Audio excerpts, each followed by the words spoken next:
Joining me today is none other than Bob Jennings, familiar face for everybody. Thanks for spending the time. Thanks for agreeing to hop on and have a little conversation. Yeah, you bet, man. Anytime. Always Yeah. happy to do it. You know, we're coming up on 5 years since the famous COVID, was it Goodyear Yeah. deal with the crazy lighting and the It Never Rains in Phoenix weekend. So Yeah. Yeah. Yeah. so Uh, you've come a long way. yeah, man. I mean, no more drawing circles on the ground and, God. No more like telling announcers people telling us that, to stay in our circles. yeah, stay in your circles, no more than 6 unrelated people in your Oh, circle. jeez. Yeah. Certainly things I don't miss, man. Waiting in a random parking lot in, outside of Phoenix, Arizona, hoping that 2 truckloads of Rogue equipment show up, and when they do show up, realizing that Joe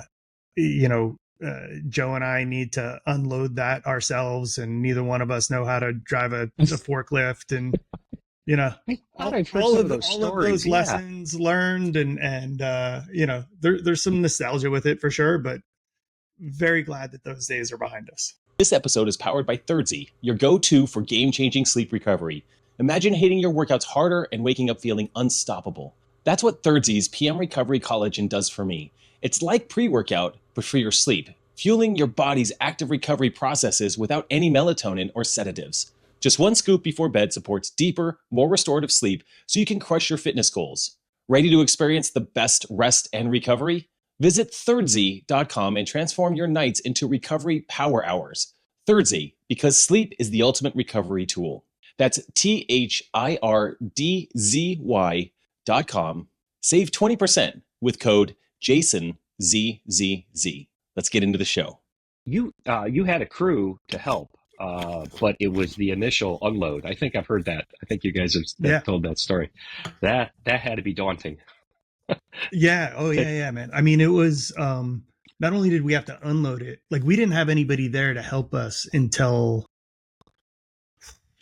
Like some of your crew, I think the day before, right? I mean, it was pretty a Thursday through Sunday camp, right? It was a 4-day, I believe. Yeah. And if I remember it correctly, Joe and we unloaded all the equipment, and we pretty much built the entire floor, including the rig, by ourselves. I think there was like 1 or 2 people from a local gym that came by and helped us out. But, yeah, man, I compare that to, what life is like today, where we have, a whole staff of volunteers, of highly qualified people that know how to drive forklifts and put rigs together and, all that kind of stuff. I'm not nostalgic for the good old days, right? Yeah, like it's, about the I'm much better off formed. in my role. Yeah. Right. Nostalgic for the relationships, not for the grunt work. But for sure. I do have I want to ask you a lot of questions today, and we will be respectful of your time. But I did want to say a follow on to that. When you were doing the podium ceremonies just this year, that rig behind in Birmingham was gone, done, removed, taken away. I mean, they were making a racket, but the work that was being done was, fantastic. The fact that they were on top of it as much as they were when you guys were handling the things that you guys needed to handle, and you didn't have to stare at that at 7:00 at night and go, "Oh crap." There's nothing worse than finishing off your event, right? And realizing you have to break everything down and pack it all up and get it out of there. Everyone else is done, and you still have 50% of the work left to do, just to get the stuff out of there. But yeah, I mean, again, having a team of people now that know how to manage that, do that quickly, get it out of there. It makes my life a lot easier, makes Joe's life a lot easier, allows us to focus on the things that, we need to be focused on, right? Which is the programming, the athlete experience, sponsorship, right? Sponsorship experience. Yeah. I mean, driving as much revenue as we can into the event, so we can provide a better athlete, spectator, and exhibitor, vendor experience, right? So Well, you're uh, before I ask really about some of the games kind of questions, we're recording yeah, this before Legends. And I know you've yep. removed yourself a little bit from that, but anything you might be able Hmm. to share? I'm not going to be there. I know Jason will. Um, Same place as last year, Arizona State University. Given the snow outside here, that I am going to be greatly missing the pool experience. But Yeah, what can you yeah. share with people uh, for Legends coming up? Because there are a lot of Um, athletes that are pretty excited. yeah. So I won't be there. I won't be there in person. Hmm. Yeah, I've personal commitments, and also just it's a lot to run the businesses that I run, run the CrossFit games, have time for my family. I Hmm. needed to step back on something, and Legends was what I decided, I needed to step back on. And Joe is more than capable of Hmm. running it, on his own. So, uh, the but I have been involved from, reviewing the programming, setting up the schedule, a lot of the kind of the back office stuff. um what I would say is, Joe has done a fantastic job on the Hmm. programming for the event. I think everybody is going to be really well tested.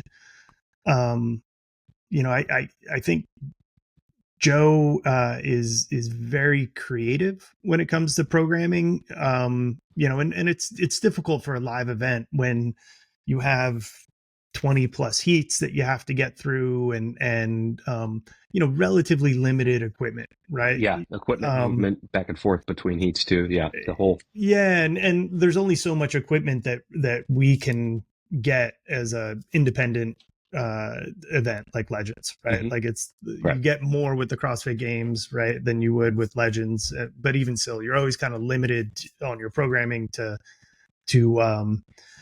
what the supplier can give you, to accommodate 15 lanes and warm up area and all that other kind of stuff, right? Hmm. And but I think Joe has done a really great and creative job, and it's going to be a great test of fitness. I think Oh, it'll certainly live looking up forward to it. to legend standards. So, yeah, I'm I'll have a little bit of FOMO, but Same. at the same time, I'm while Joe is off, he heads out this weekend to start Hmm. setting up the event at Arizona State. I'm headed up to Vancouver with my daughter to go catch the final Taylor Swift show. So I Ah, think the I think final I think I'm Eras the winner tour. in this one. Yeah, yeah.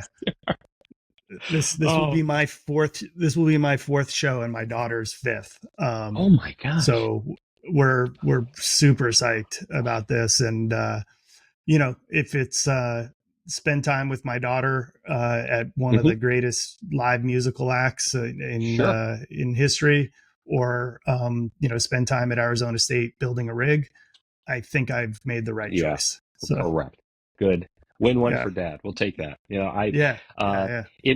in the programming this week we did do the 2021 chipper, a little bit lighter Hmm. version of it for general population. And while I wasn't there in San Diego, I remember hearing the horror stories from it and the breaking Yeah, of the dumbbells and the sandbag cleans yeah, it was not fun even in the lighter version. So that one yeah. thing I'm the sure. athletes can expect is a true test. So I Yeah, did see highlights of the Desert City Classic not too long ago with the yeah, same backdrops, and I thought, oh boy, we were just there. Oh, and then here they go. yeah, Here we go again. The same yeah, venue, yeah, same yeah. deal. So Yep. do that. Yeah. Yeah. Well, that makes two of us not there next weekend, but we will be following along. And I don't know what Yep. they have for streaming, but or for updates, but No streaming. we'll Yeah. no streaming. Okay, Everything will be social media. Yeah. social media. We'll be watching. Yep. Trust me, I'll be driving, Yep. doing a lot of driving myself, but I'll be watching. Uh, Cool. Looking back at your experience last year, here's really some of Yeah. some of what we wanted to get into. Highlights and lowlights. If you want to take a stab at one first, of stepping into, you and Joe, and then Jason as well, stepping into the role that you guys played, critical for the Masters athletes to continue an experience to have a competition. We were thankful for that, but we know that you didn't maybe have as much lead time as you would have preferred, and a lot was on the fly.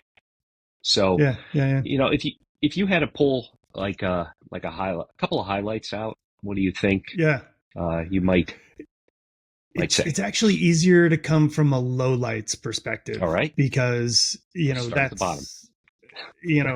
We're always thinking about, okay, well, how do we improve? Right. Right. And you can't improve if you don't have some self-reflection and look at like, okay, well, what did you do wrong?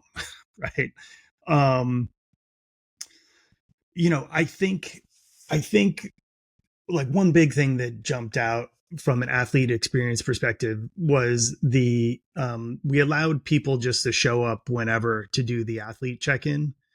Mm-hmm. And with 440 individual athletes, right? Like that was just a total zoo, man. And really handled poorly, quite frankly. So that's one of the things that we have on the list for this year, to get way more organized on, get more support, quite frankly, from HQ as well. Mm-hmm. On that, really want to make sure that that part of the experience is tight. We got creative with the floor layouts, doing them with the 10 lane, the opposing lanes, right? Correct. In my mind, that looked better than how it played out in front of me and how it played out on the live stream. Mm-hmm. I thought you would be able to follow a little better, but I didn't like that, and I'm going to change that and go back to a more traditional, straight across, going forward. Leader in the middle, and then branches from that. Yeah, and some of it too was driven by like I felt like we needed to get creative with that layout because of the space restrictions that we had within the Birmingham Jefferson Convention Center. Like there just wasn't enough room for me to lay out the 3 floors that we needed lengthwise. Then there were a couple other things from a like a workout flow perspective that impacted the programming. Like the snatch ladder, for example. Mm-hmm. There were it was supposed to look way different, right? I mean, we were supposed to have more barbells, and nobody was supposed to change weights, and then given the heightened focus on safety, we also like we kind of had to stagger it more than I would have liked, right? Like it didn't really flow the way I wanted it to. Right. You basically got the same result that you would in either circumstance, but I wanted it to be, much more a test of somebody's ability to lift heavy under pressure than somebody's ability to change bars, weights, push bars, fiddle and change, and then lift heavy. Much more about the lift, right? Well, you tried. You tried a couple of things. Look, I've never been to a competition where the lanes have been opposing each other. Maybe others have, but for me that was a new experience. So, you go through it once, you see what that's like. It did help though having the fans that close on both sides. That was positive. That is one thing for sure that we're going to make sure going forward that we keep that that experience going. Having the fans right on top of the floor, I think is really important. Correct. That was electric. Yeah, it's a lot of fun, right? And people can sit there and complain like, oh, we're not competing with the individual games athletes anymore, and we're not in an arena. And it's like, yeah, I mean, I've been on that arena floor, man, and there was sure 100 people in the stadium, and it was crickets. Like that's no fun. You're couple of people, friends of yours that paid the ticket prices to get into the arena sat there. I know. Yeah. So, what was the experience? I'm sure there are other things, that we could have improved, but like those are just some of the things that, off the top of my head. I mean, the one thing for sure, right, is the run deadlift workout was originally programmed very, very differently, and it was going to be a much longer workout, which I think the programming needed. It did need a longer monostructural test. But again, due to safety concerns and flow and logistics and all that other stuff, we ended up with what we had, which was fine. But like some guys and ladies made quick work of it, and it wasn't as long as you intended it to be. Yeah. It was still hot as hell going outside. Trust me.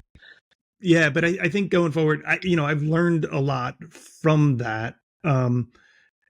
There's an art and a science to getting 33 heats through an event. If you're running 20 lane heats, 20 lane heats, and you have 30 plus heats, and you have to build in breaks, and you have to build in time for people to get on and off the floors, and you have to build in time for the equipment to be changed and all that other stuff that needs to happen throughout the course of the day. You kind of peak at about 15 minutes is the longest workout you can do. That's about 12. That's about 12 hours, believe it or not. Yep. If you're starting from, generally we see those early heats about 7:30, 8 o'clock, right? 8 o'clock. Yeah. 8 o'clock start. Yeah. So, I will have a longer test this year, which means I will need to do something different. Because I think it's listening. It's needed. Pay attention. Yeah. Right. I mean, yes, you're going to have a longer test. You're going to lift something heavy, right? You're going to run and you're going to do gymnastics. But shocker. I've actually, Rick, I already, believe it or not, I've already done my first draft of programming. All right. And it's in Boz's hands right now, and we're starting the collaboration process right now. But back and forth. Yeah. It's yeah. Well, you had there's something I wanted to come back to with last year, but you've had a number. Sure. You had a number of back and forths with HQ to determine final programming, and you'd expect the same number, if not more, this year. Given wherever the event lands and whatever your floor set up looks like, a lot of that is going to have to be tweaked before the final. So sure, you and Boz sending emails and calls back and forth, I'm sure. Yeah. There's a doc out there, right? There's a Google doc out there that I'm sure somebody who's really good at hacking, they could probably find their way into it. So it's a CrossFit competition. Feedback. Did you get good feedback from the teams? Working the teams into the event last year, which was important because it brought a lot of competitors, and the follow-on knockoff from that were the fans and the support group from there too. That really added a good element. Yeah, I mean, it really creates that festival atmosphere, right? Which is what we're going for. This should be a celebration. It should be a festival. Right. And bringing more of the community into it through the teams is I thought it went really, really well. We're looking at making changes on that next year as well. Yeah, I can talk about this, I guess. One of the things that we're very strongly considering is changing it to same-sex teams of 3. Instead of co-ed teams of 4. Sure. And the reason for that is we think we'll get more participation. All right. because it's a lot easier to put together a team of 3 than it is a team of 4. It's Mm-hmm. a lot easier to put together a same-sex team than it is a co-ed team, I think. It's the And Wadapalooza model. yeah, I mean, for lack of a better comparison, I think, right? yeah, Same sex team yeah, of 3 right now, currently. yeah. And it also, it's just kind of that sweet spot, right? And from an equipment perspective, it makes things way easier. We don't need to have men's and women's Men's, bars women's on the bars. floor, right? Like Bingo. Yeah. it just logistically, I think it's better. I think you can be better. You can program better. I think you get more people to participate. Like everything just kind of feeds into it being a better model. So I think that's Okay. probably the direction we're going to go. But that includes, the games next year will include a still that festival feel with teams, and that's what's the important takeaway. Totally. There's a lot of folks that will be signing up or trying to qualify through however you get the filtering process down, and that just brings that many more athletes into the mix, Yeah. and that's what people Yeah. can get excited for and have that end point to train for. Yeah, 100%. And so that will continue to be called the Legends Classic. Okay. And yeah, we're going to continue doing it. We think it's a great complement to the games experience. Yeah, that'd be great. Now, Yeah.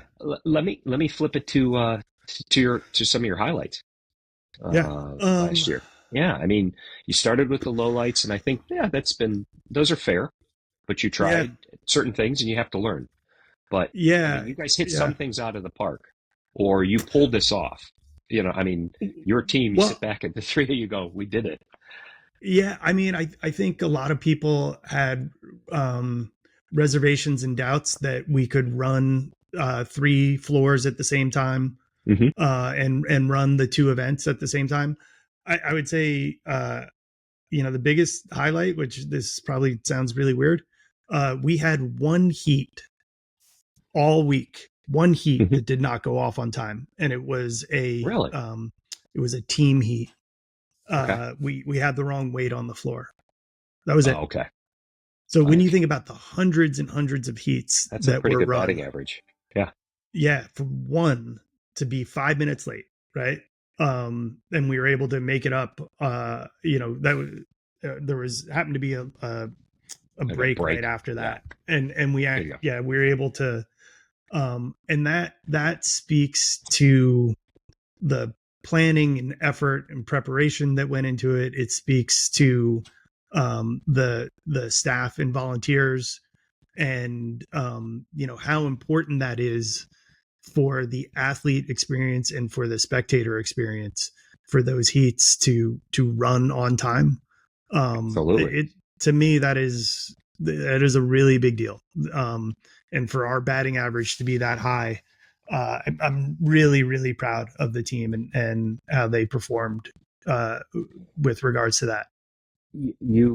Everybody talks about, the experience in Madison, or even for the OG folks out there in California, you had a little bit of an outdoor element, but when you go inside, you eliminate those weather variables, aka scheduling delays and conflicts. I mean, is that the perfect setup? Some might argue, well, I want to be outside, or I want to be on tested more, but given where you're at, and inside works. Inside works allows you to stay on track, I think, better, no doubt. Yeah, for sure. I mean, for sure. We've all gone through Wadapalooza rain and heat and just a mess. Yeah, the last thing I wanted to do the first year that we were running the games was to reschedule events and cancel events and do whatever because it was outside, right? And to your point, right? Like you can't control the weather. Despite the lasers and satellites and all that other kind of conspiracy theories. It never rains in Phoenix weekend. We'll go back to that. Yeah, exactly. Well, it never rains in Phoenix, and it never rains in Autzen Stadium. So exactly. So maybe we should host it in Eugene, Oregon, going forward. Oh, site of a difficult Ohio State loss this year. I was there, my friend. Were you? You were there. Yeah, I'm a Duck season ticket holder. Oh, no kidding. Yeah. Yeah. Wow. Well, not to get off track, but you did go to, you were a Gator also, aren't you? Or did you? I went to Florida for Yeah, grad school. I went to grad school. Villanova That's for what it was. undergrad. Right. But you're a Ducks. Yeah. My No. wife and son are, my son is a current Duck, and my wife Bingo. went there in the 90s. Okay. So yeah. Aha. All right. Yeah. That. So So will you? Okay. You're okay. You're going to be Taylor Swift, but you will not be in Indianapolis this weekend I won't for. be in Indy. No. Damn it. Yeah. Oh, Yeah. boy, I'm not even going to talk about last Saturday. Never mind. Moving on. Should Yeah. be Ohio Moving on. State. Moving Oregon. When I sit here and I look out at the calendar, I think I count. Thanks to this day counter, I count was it 119 days till semifinals starts? Okay, April 3rd. Wow. It's going to be here before we know it, and that's the Open. That's past the Open. But what can you share with everybody for the plans with 2025? We know that you guys are obviously currently in the works with planning. With no quarterfinals, how does that impact things that are important for you three to put the games on? Like that. Yeah. I think it's common knowledge, but maybe it isn't. But the I don't actually. I better. Okay. That's cool. The one thing I was going to say, I don't think I can say. So let me actually back up. Okay. We have the Open. It's 3 weeks. Yeah. We're gonna participate. I think people were aware that like quarterfinal registration was really important last year for funding Absolutely funding the games. Correct. We've had fantastic conversations with HQ about, okay, with quarterfinals going away, how do we make sure that we don't we still have the appropriate funding for the games going forward. Okay. And so we've come up with a business model that's going to work where we won't see any loss of athlete experience going forward. Okay. You know, HQ recognizes that, yeah, that was a big source of revenue going forward, and we need to just replace it. And so, you know, they understand and are as concerned about the athlete experience as we are. And so we've made sure that the business arrangement between us contemplates the new structure. So the idea to charge Boulder Athlete a lot more for sponsorship, that's probably not in the, or maybe that is in the works. Oh no, that's clearly in the works as well. Clearly in the works. Okay. Yeah. Jason, I hope you can that. sign up. You can sign him up for whatever he wants on it, you know, or whatever we want, I guess. Is what any other sponsors that are out there, they will be contacted. So the 3 week Open, and then we moved directly into what you had a lot of familiarity with, was it looks like the AGOQ model. You know, it's the AGOQ. It is. Yeah, with a new name. It's new name. Maybe they tweak the number of participants based on percentages of how many of your age group sign up for the Open. Yeah. You're going to get a weekend in April. It looks like a short weekend. It looks like it's Friday to Thursday to Sunday or something like that. A little shorter. Yeah. And has HQ given you some ideas that there will be some video review or more video review this year? Because I think that from a master's perspective, it was a little light last year, and that worried a lot of folks. You know, quarterfinals was basically 0, and semis was, we did what we needed to do, I think. So I think they announced this, so I am going to talk about this. Okay. And if they didn't, I'm apologizing to HQ in advance.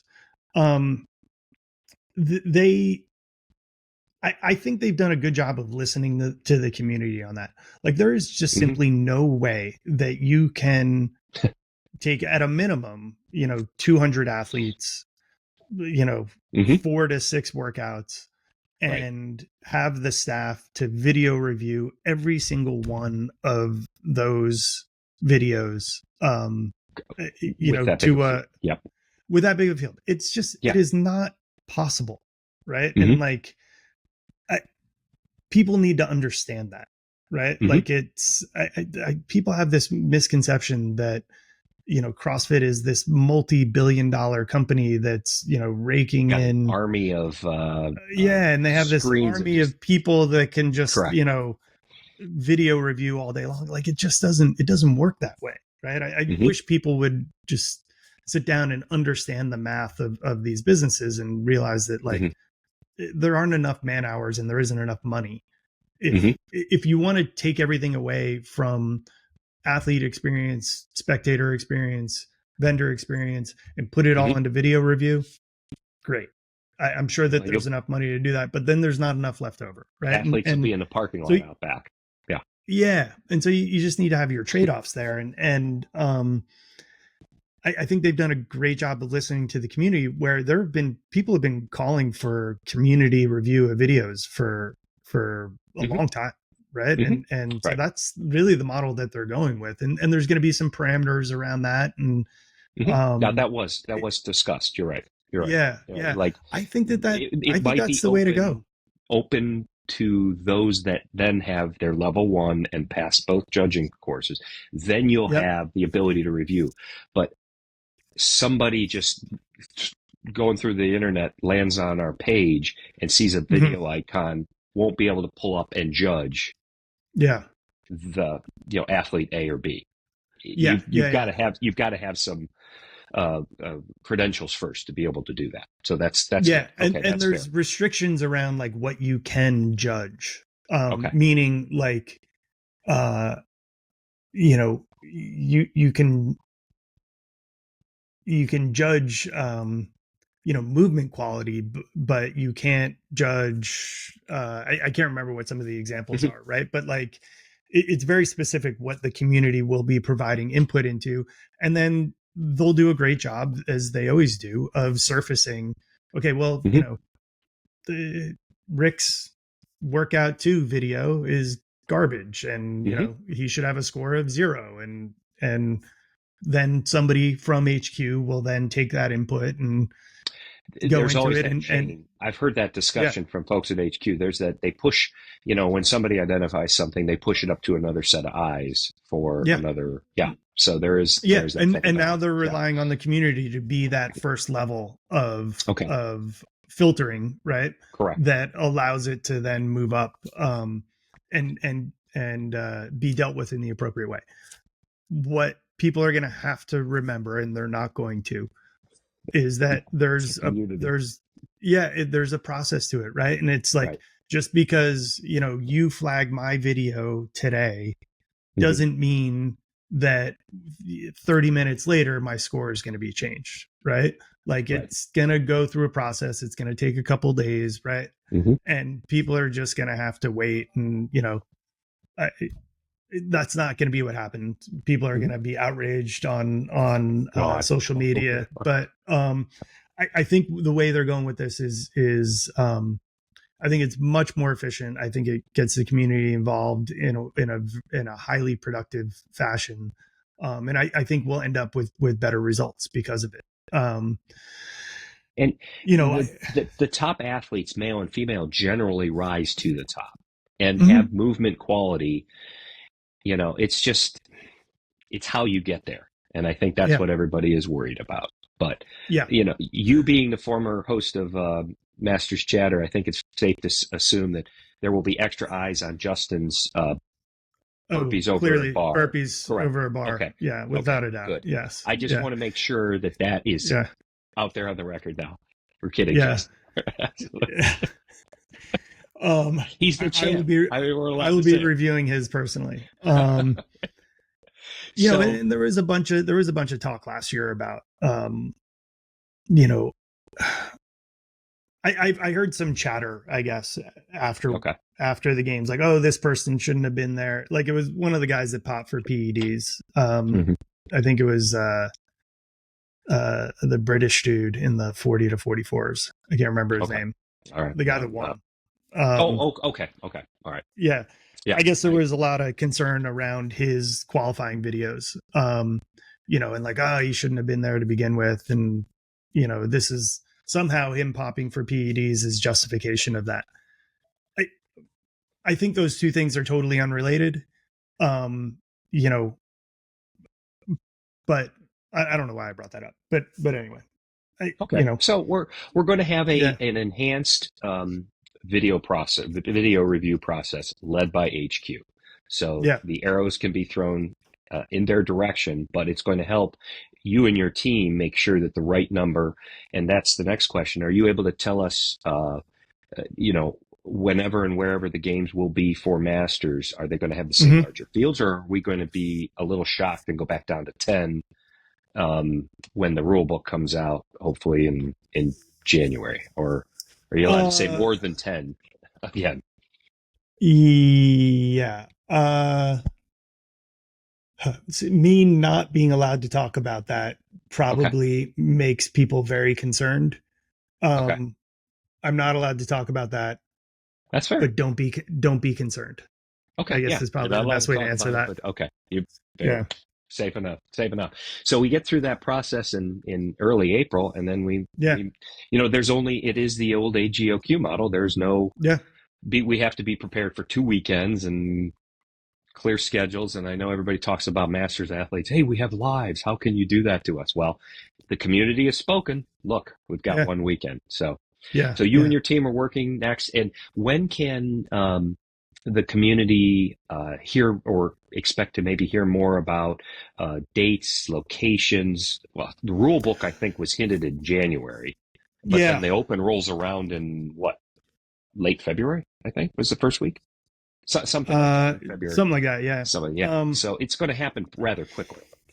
So expect announcements very soon. Okay. Sure. Around dates, locations, things like that.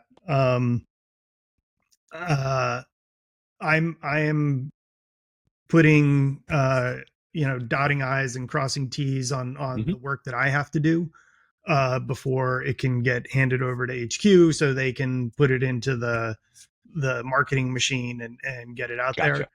there.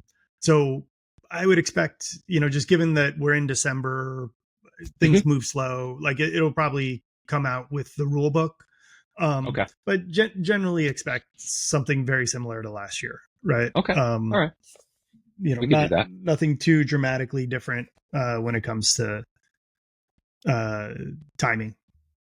Then, first of all, thank you so much for your time today. And I'm looking at the time. I want to be respectful of that. Last question I have is, how involved, if at all, are you guys with the new, is it pairs competition? Oh, not at MFC. all. Yeah. Not at all. Okay. So that Yeah. is MFC working with HQ then With HQ. Yeah.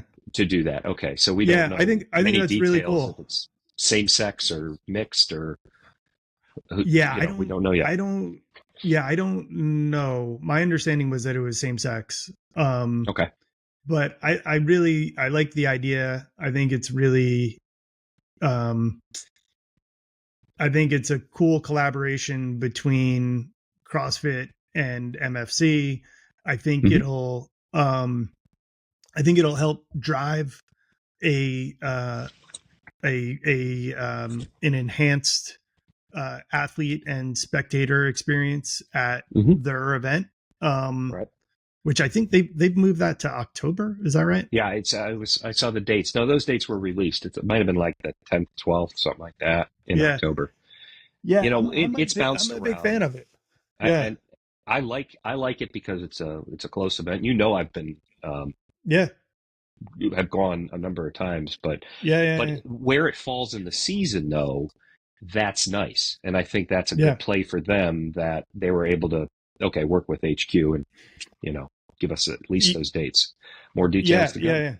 Yeah. I'm happy for those guys. I think that'll be a really cool event. I'm happy for the community too. I think it's a great event to add onto the calendar. From HQ putting their kind of full weight behind it. So correct. Yeah, because I think that'll be cool. When the games end, then HQ doesn't have much input with the Masters community until the season rolls around again. You kind of go to the other events. You go to Legends, you go to Wadapalooza, or you go to wherever else overseas for MFC or exactly. So, Bob, hey, thank you very much for your time today. Cool, man. I know it's a little different. Always. Jason sends his best wishes as always. Wish you and your family happy holidays and have fun in Vancouver. Yeah, thanks, man. And happy holidays to you and your loyal podcast community. And they'll be look listening. Forward to great things for the Masters in 2025. I'm really, really excited.